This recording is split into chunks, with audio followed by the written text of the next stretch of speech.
This is Radio Now 95.3 FM. Come for the news, stay for informed conversations. Good evening and welcome to the big story here on Radio Now 95.3 FM Lagos. I'm Zainab Balogun Olowu. Today we'll be looking at the oil and gas industry. Now, the Senate has begun investigation into the alleged economic sabotage in the Nigerian petroleum industry.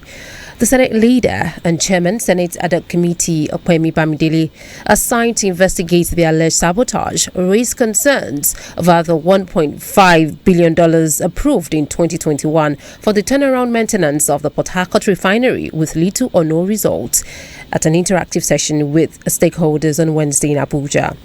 He expressed concerns about the dysfunctional state of government-owned refineries in Kaduna, Port Harcourt and Warri, despite billions of dollars spent on turnaround maintenance. Mr. Bamidele said it was unfair and wrong to treat public companies shabbily while private businesses were flourishing and thriving. Now, on the part of the Group Chief Executive Officer of the Nigerian National Petroleum Company Limited, Mr. Mele Kyari, he refuted claims of sabotaging the domestic refinery, adding that its management vowed to protect the interests of Nigeria in the petroleum industry. And so we'll be talking about this. We know about the Port Harcourt refinery, how different dates have been set, and it's to begin production in August. But we're going to talk about that investigation in general. And joining me to speak more on this is Mr. Kingsley Jeremiah, who is an editor, Energy and Power, and Deputy Bureau Chief with The Guardian, Nigeria. Good evening, sir. Good evening, and thank you for having me on the program. It's great to have you on the program. Thank you so much. All right. Before we dive right into it, I'll just want to play that insert from Senator Opemi Bamidele at that interactive session on Wednesday, and also play what the CEO, the GCEO of the NNPCL, the Mele Kyari, had to say as well, and then we'll start the conversation. The Federal Executive Council approved $1.5 billion for the turnaround maintenance of the Port Harcourt refinery. Yet, this investment has not yielded significant returns. For us in the Senate, and of course now in the National Assembly, we believe it is unfair and unpatriotic to treat government business as an orphan. NNPC has nothing to do with imports of products that are substandard. For me and my colleagues in the NNPC, even by conviction of faith, we will do nothing. We believe there is eternal accountability, Mr. Chairman. Even if you don't unravel what is happening, we know that God knows, and that God will hold us accountable. And we're after no one. We are persecuting nobody. We are not criminals. We are not thieves. We are serving our country, and we believe very, very strongly that we're faithful, loyal to this country. The oil and gas industry is bleeding. We can't speak. There are things we know we don't say. The things we won't say, we'll say them when the right time comes. All right, we just listened to Mele Kyari, at the investigative session on Wednesday. And the former was the Senator Opemi Bamidele, who is the Senate leader and chairman, Senate Ad hoc Committee, especially for this investigation. So, Mr. Jeremiah, what's your thoughts about this investigation by the Senate? In fact, the GCEO of NNPC already said, the petroleum industry is bleeding. Now, what do you have to make of the statement also by Mr. Mele Kyari?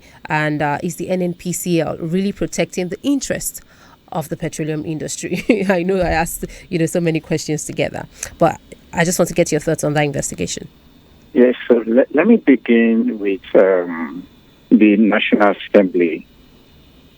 This is not the first time that the National Assembly will be investigating the oil sector, particularly investigating issues that relate to NNPC.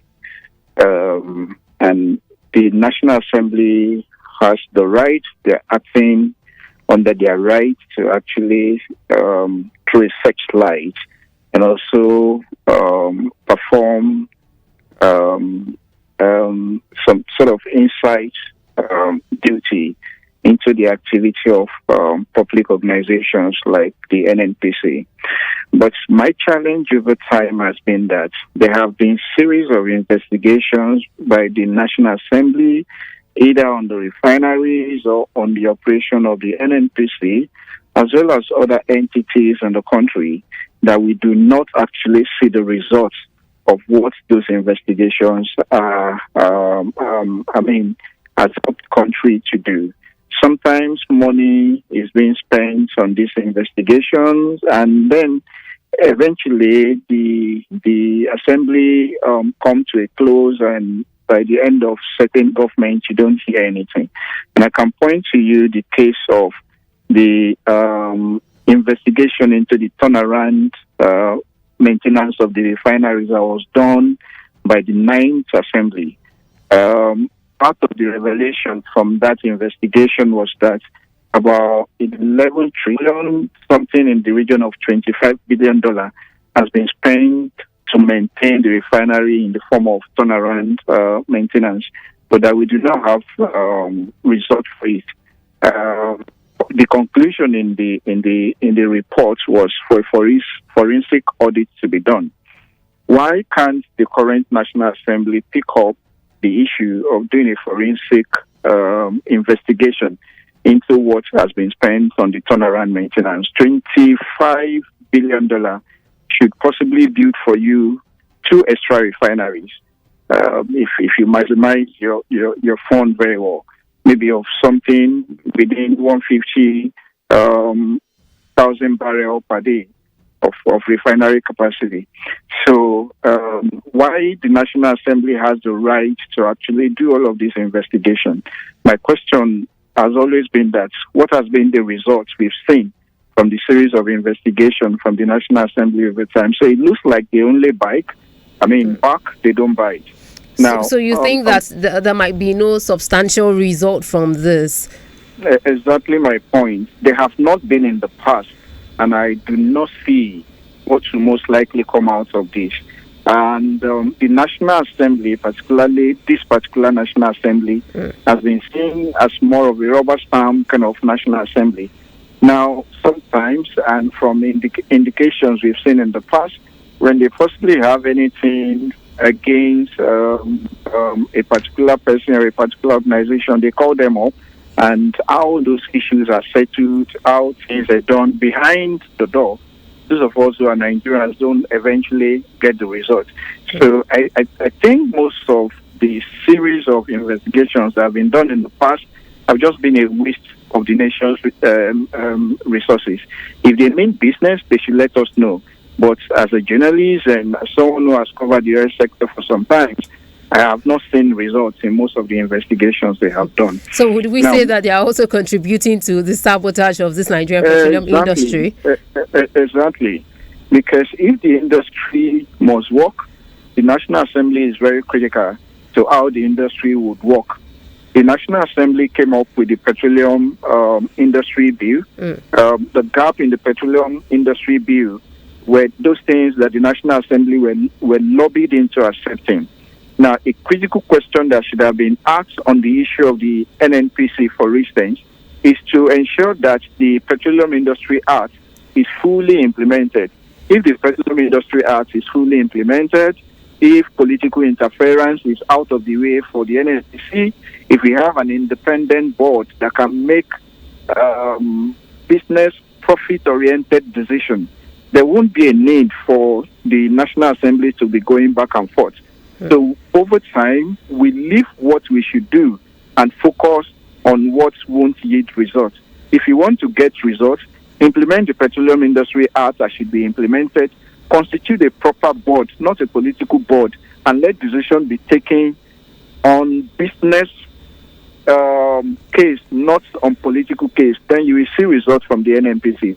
But as long as we continue to do back and forth issues around investigation, you won't always get anything. We don't get results from the series of investigations done in the public sector in Nigeria. So do you think really the NNPC doesn't really know anything, going on, because according to what the GCEO said, he said most of the problem in the petroleum industry has nothing to do with the NNPCL. With the NNPC, NNPC has a lot to do with everything that is happening within the oil industry. And most stakeholders believe that as soon as you are able to fix the NNPC, then the oil sector in Nigeria will take the right shape. NNPC is the biggest player in the oil sector. You can't do business in the oil and gas sector, both at the downstream, the upstream, and stream without doing business with the NNPC. NNPC has a lot of baggages, a lot of portfolio. They are not properly optimized. So, sometimes they even fight to get more portfolio that they cannot adequately manage. So you cannot take out NNPC from the current dismal outlook of the oil sector you're seeing in Nigeria. So if the oil sector would succeed in Nigeria, then the NNPC is a big part of that success. Okay, I would come back to that. Let's come, because the GCEOs also mentioned some things, how really it's not their fault. Talking about the Kaduna refinery is not working because they're saying there's no crude there, and so if really this refinery starts to work, how do we get crude to Kaduna? These pipelines are vandalized. But let's focus on Port Harcourt refinery for now before we come to that, because this was one of the things that the Senate Ad Committee, the chairman Okwemi Bamidele, talked about, saying that they've spent so much money on turnaround maintenance for these refineries. Now 1.5 billion has gone on turnaround maintenance for Port Harcourt refinery, $1.5 billion. Now, looking at it, the different dates have been set that Port Harcourt refinery will start production. One of it is supposed to start off or kick off in August. Do you see signs? Do you see chances that would happen? I think the NNPC would have to bury the shame and eventually make the refinery work. I think that should happen. But I think that the refinery should be sold, or the model that is being used with the NLNG should be adopted for the refinery. As soon as NNPC continue to manage the refinery, they will continue to be a drain pipe. The period under which we started up with the NLNG, we've seen results, we've seen dividends from what we get. The NNPC refinery as it is today, I do not think, Port Harcourt refinery particularly, I do not think we operate to deliver profit and then pay back the dividends or the profits that the National Assembly is actually asking from it. The refinery would most likely be the same thing NNPC has been in the past, by being the last resort supplier. Now, as long as these refineries, these assets are still in the hand of the NNPC, I do not think that the refinery will make the necessary profits that people are looking forward to the refinery. For the refinery to make. Just remember that this refinery has been a drain pipe for a very long time. Despite the fact that the refineries were shut down in 2020, the workers of these refineries have been collecting salaries.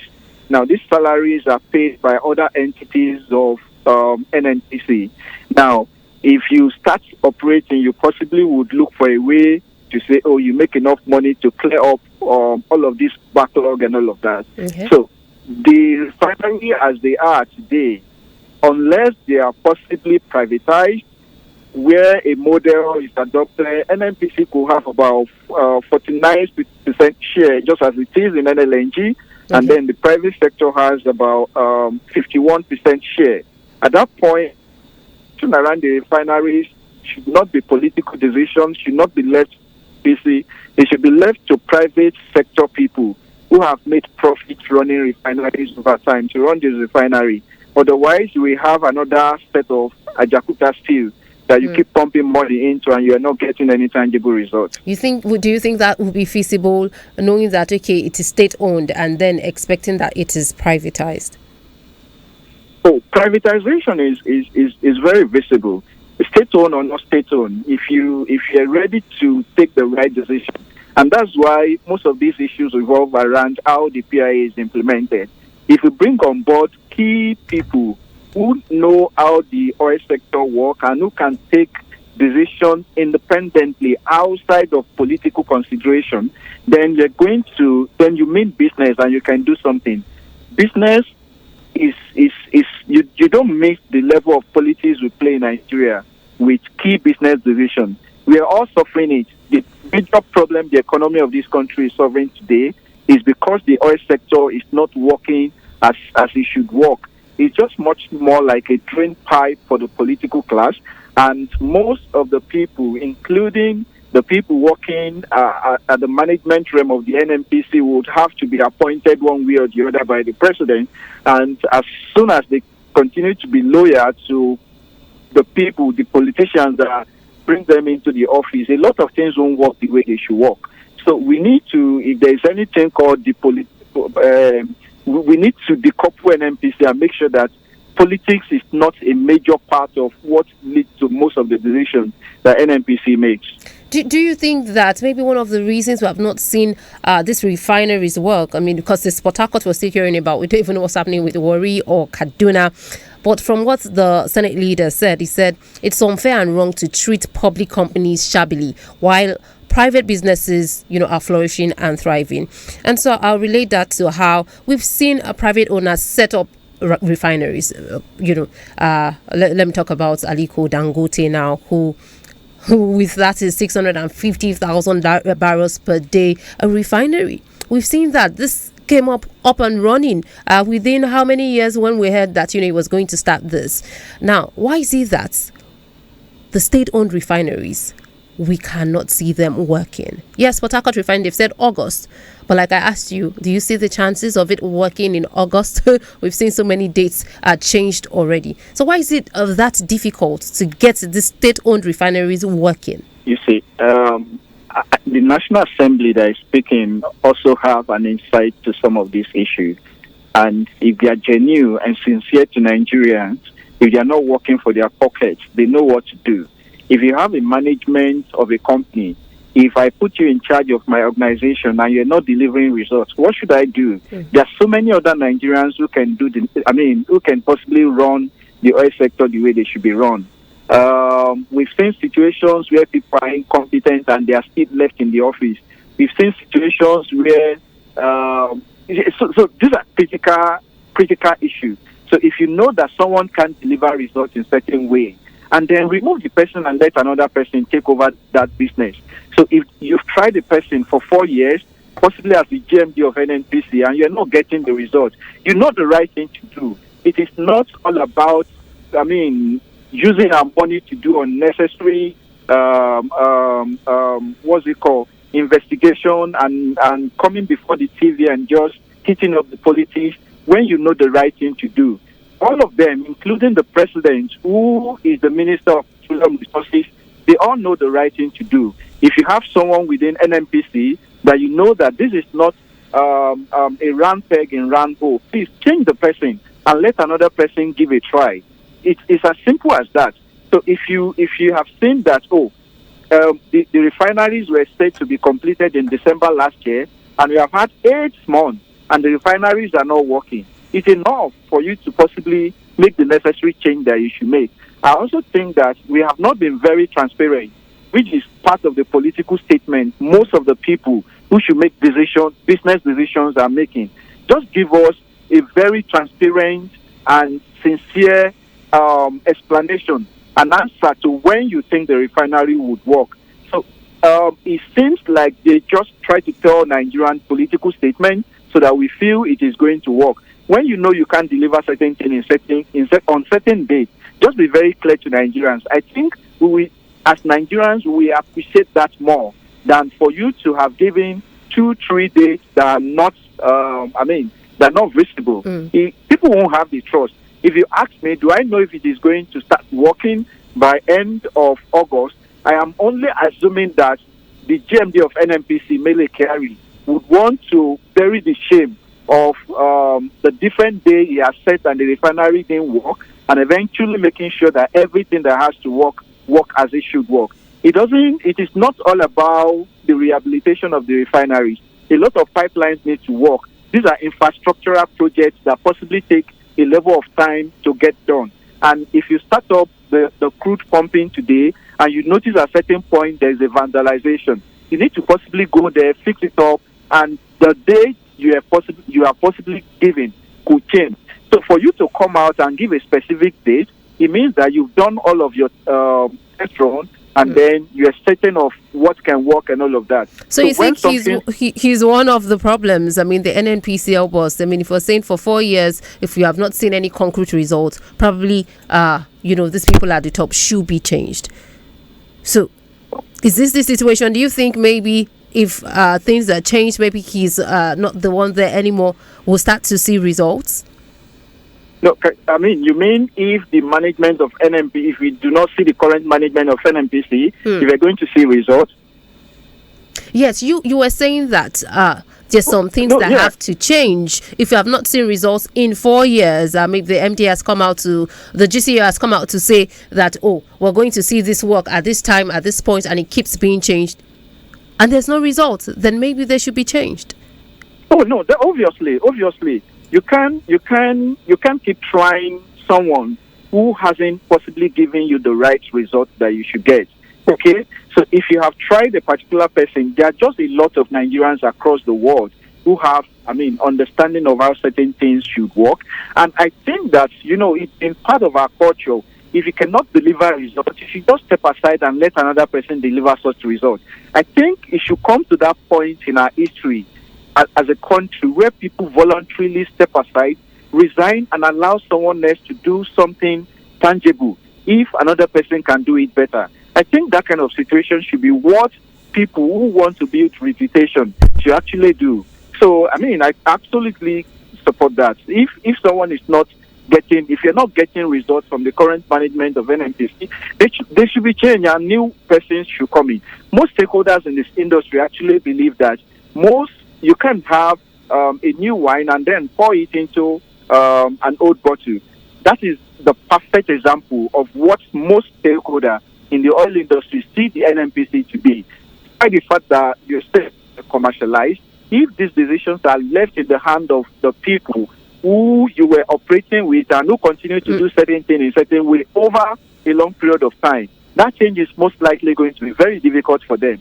So, and that's possibly what you have seen that's playing now. Because from some of the things, the GCO said yesterday, like I said, he talked about Kaduna. If I say, okay, it should work. But these pipelines are bad. How then do we get crude here?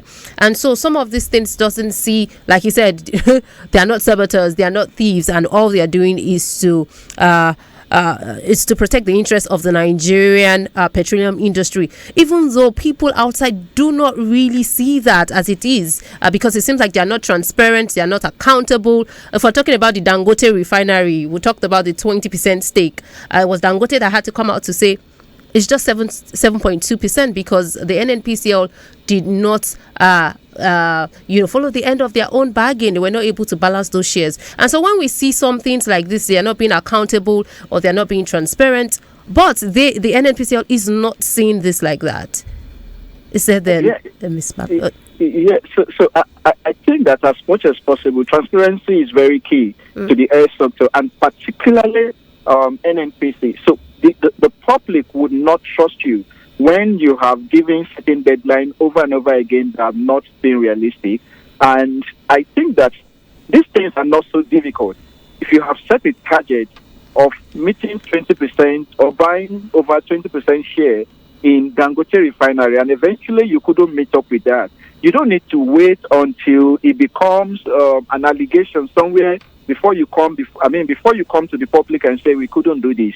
We need the oil sector to be very transparent. And for God's sake, the NNPC is committed or is a partner of the Extractive Industry Transparency Initiative. And that particular partnership compelled them to be as transparent as possible. In fact, the current GMD of NNPC was the key transparency watchdog that we have known at the NNPC before it becomes the GMD. Yeah. And the expectation of most people within the civil society was that, he was going to be as transparent as possible because he understands perfectly what transparency means in the oil and gas industry. So, but we have not actually seen that over the years, despite the fact that during his tenure, NNPC became a partner to IT. We have not outrightly seen that level of transparency until we become as transparent as possible, especially as enshrined in the Petroleum Industry Act. A lot of Nigerians don't believe you. And we keep hearing every day the oil sector will deliver dividends to the entire Nigerian population. It's not happening. Most things are as elusive as you can imagine. So a lot needs to change. A lot needs to change in the aspect of transparency and accountability. Okay, talking about Dangote and the NNPC, we know about that face-off. But on Wednesday, the Group Strategy Officer Aliyu Suleiman talked about how the NUPRC needs to enforce domestic crude supply obligation to ensure that they get the full crude requirements from NNPC and IOCs. Now, really, what's that requirement? Is the NNPC and the IOCs supposed to supply 100% crude to Dangote? Because what they're saying is, yes, they got 60% of crude from the NNPC, but the remaining 40%, 20% they had to import, the other 20% they had to purchase. And so the NUPRC, for them, is not doing their job because they're supposed to enforce this domestic crude supply obligation if we're talking about, the PIA, which is the way it is in the PIA. And so what's that regulation? What's that guideline? How is it supposed to be when we're talking about crude oil, supply of crude oil to local refineries? Now, it's quite simple. When you have the regulation, which is the domestic crude supply obligation, which is out of the Petroleum Industry Act, it is one thing to have the law. It is another thing to actually have the necessary things that back up the implementation of the law. Okay. Let me give you a good example. The Petroleum Industry Act, for instance, asks you to stop subsidy and then deregulate the downstream market. The previous government of President Buhari didn't do that, despite the fact that it was the one that signed the Petroleum Industry Act to law. It's the same thing under the president, under the current administration, where the current administration has gone back to payment of subsidy. The Petroleum Industry Act was envisaging was for people to trade, given the price they want to trade, and to also be able to import. NNPC has been the sole importer of this product. Nothing has changed in that aspect. Now, for the domestic crude obligation to work, you need the crude. So if you don't have the crude, there is barely nothing you can do. And you understand that NNPC itself does not actually have the crude because the bulk of the crude NNPC has is already committed to crude-backed loan with Afri-Exim Bank and other lenders that they have taken loans from. Right. So this will definitely limit the capacity of the crude that the NNPC could provide to Dangote refinery. And you don't also, as a refinery owner, it is always not good for you to put all your egg in one basket. So you need to have possibly outlined the different places that you can possibly get your crude from. Now, I do not expect that Dangote would 100% or solely rely on the NNPC to provide the level of crude that they need. NNPC has a refinery with a capacity of 5,000 barrels. Now, for them to meet up, if their refinery comes on stream, for instance, and then the current production is still in the region of what it is, NNPC will possibly have to supply his own refinery first before thinking about another refinery. So where will Dangote get that kind of crude from? Okay. But the minister... Okay, Mr. Jeremy, because we have to wrap up now. I mean, based on what you said it's only when you have crude you can actually supply. So what happens if Port Harcourt refinery starts working? And we're talking about supply, crude supply to Dangote, and then there will be that to Port Harcourt refinery. Yeah, what then happens? Because this will be two competing refineries. Yeah, so we can do without importing crude at a certain point, given our current level of production. But one thing that the Minister of Minister of State Petroleum Resources Oil has said in the past, which I think people like Dangote should possibly pick up, is to give oil license to most people who have either modular refinery or conventional refineries like Dangote. And I expect that someone like Dangote should have been thinking about that feedstock or that kind of plan long time ago, so that I can guarantee his feedstock. It's still going to be tough. Even for the Kaduna refinery, you will most likely still import crude. And outrightly, there is nothing totally bad about importing a level of crude. For instance, the kind of crude the Kaduna refineries would need, you don't have them locally.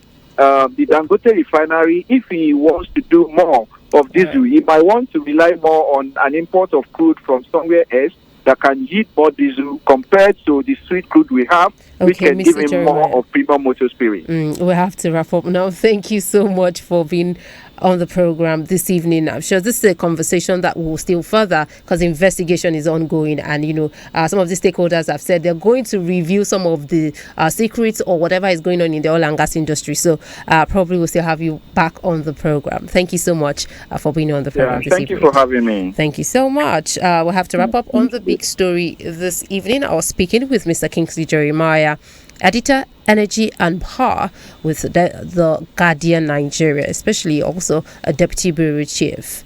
We'll take some messages and you can join me on the round table. This is Radio Now 95.3 FM. Come for the news, stay for informed conversations.